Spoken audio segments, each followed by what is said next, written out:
আমার চ্যানেলে তোমাদের সকলকে স্বাগত।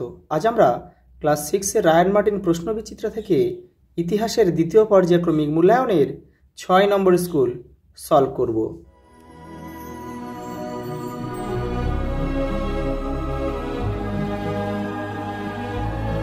দেখো 6 নম্বর স্কুল। ভরত গোষ্ঠীর রাজা ছিলেন সুদাস, শেষ নন্দরাজা ধননন্দ। অশোকের সময় মৌর্যদের রাজধানী ছিল পাটলিপুত্র। শকাব্দ গণনা শুরু হয় 78 খ্রিস্টাব্দে। নালন্দা মহাবিহার নির্মাণ করেন প্রথম কুমারগুপ্ত। কুষাণ রাজাদের রাজধানী ছিল পেশোয়ার। চন্দ্রগুপ্ত মৌর্যের পরে সিংহাসনে বসেন বিন্দুসার। হাতিগুম্বা শিলালেখ থেকে যে রাজার সম্পর্কে জানা যায় তিনি হলেন খারবেল। পরের প্রশ্ন দেখো, শূন্যস্থান পূরণ করো। শব্দ থেকে এসেছে বেদ শব্দ। বিদ শব্দ থেকে এসেছে বেদ শব্দ। বেদের অপর নাম শ্রুতি। দক্ষিণ ভারতের অবস্থিত একমাত্র মহাজনপথের নাম অসমক। জৈন ধর্মে মোট 24 জন তীর্থঙ্কর ছিলেন। পরেরটা দেখো, আলেকজান্ডার গ্রিসের ম্যাসিডনের শাসক ছিলেন। হর্ষচরিত গ্রন্থের রচয়িতা বাণভট্ট। মহাক্ষত্রপ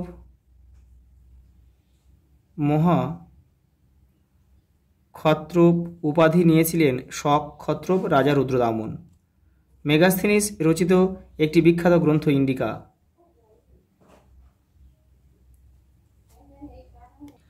পরের প্রশ্ন দেখো 3 দাগের, মেগালিথ কি?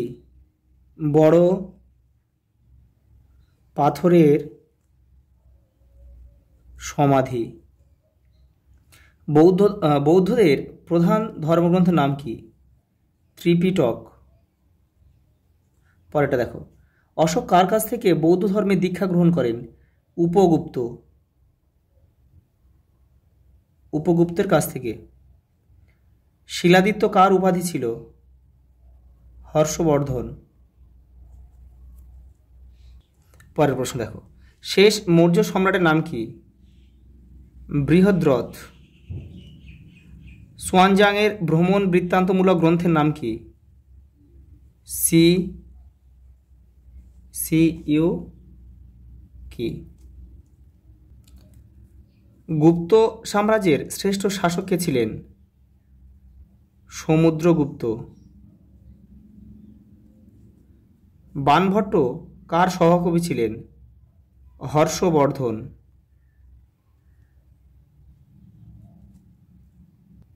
পরের প্রশ্ন দেখো 4 দাগের, 2-3টি বাক্যে নিম্নলিখিত প্রশ্নগুলির উত্তর দাও। প্রাচীন ভারতের রাজারা যেসব যজ্ঞ করতেন তার মধ্যে যে কোনো 2টি যজ্ঞের নাম লেখো। এই যে দেখে নাও, অশ্বমেধ যজ্ঞ, রাজসূয় যজ্ঞ, বাজপেয় যজ্ঞ। পরের প্রশ্ন দেখো, ষোড়শ মহাজনপদের অন্তর্গত যে কোনো 2টি প্রজাতান্ত্রিক রাজ্যের নাম লেখো। ব্রিজি ও মল্ল। পরেরটা দেখো, জৈন ধর্মে চতুর্জাম কি? তোমাদের বইয়ের 70 নম্বর পেজে উত্তরটা রয়েছে। এই যে এখান থেকে এই পর্যন্ত লিখবে, যে চতুর্জাম ব্রত বলা হয় এই পর্যন্ত লিখবে। পরেরটা দেখো, তৃতীয় বৌদ্ধ সংগীতি কোন রাজার আমলে? অশোক। রাজা অশোকের আমলে হয়েছিল। কোথায় অনুষ্ঠিত হয়েছিল? পাটলিপুত্র। এই দেখে নাও, তৃতীয় বৌদ্ধ সংগীতি অশোকের সময় হয়েছিল, অশোকের শাসনকালে। স্থান ছিল পাটলিপুত্র। সভাপতি ছিল মোগগ্লিপুত্র তিসস। পরের প্রশ্ন দেখো, কাকে সকল উত্তর পথনাথ বলা হয় এবং কেন? হর্ষবর্ধনকে।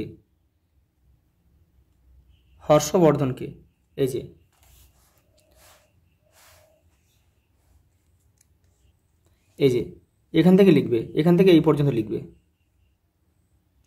পরের প্রশ্ন দেখো, বৌদ্ধ ধর্মে 2টি ভাগ কি কি? হীনযান আর আছে মহাযান।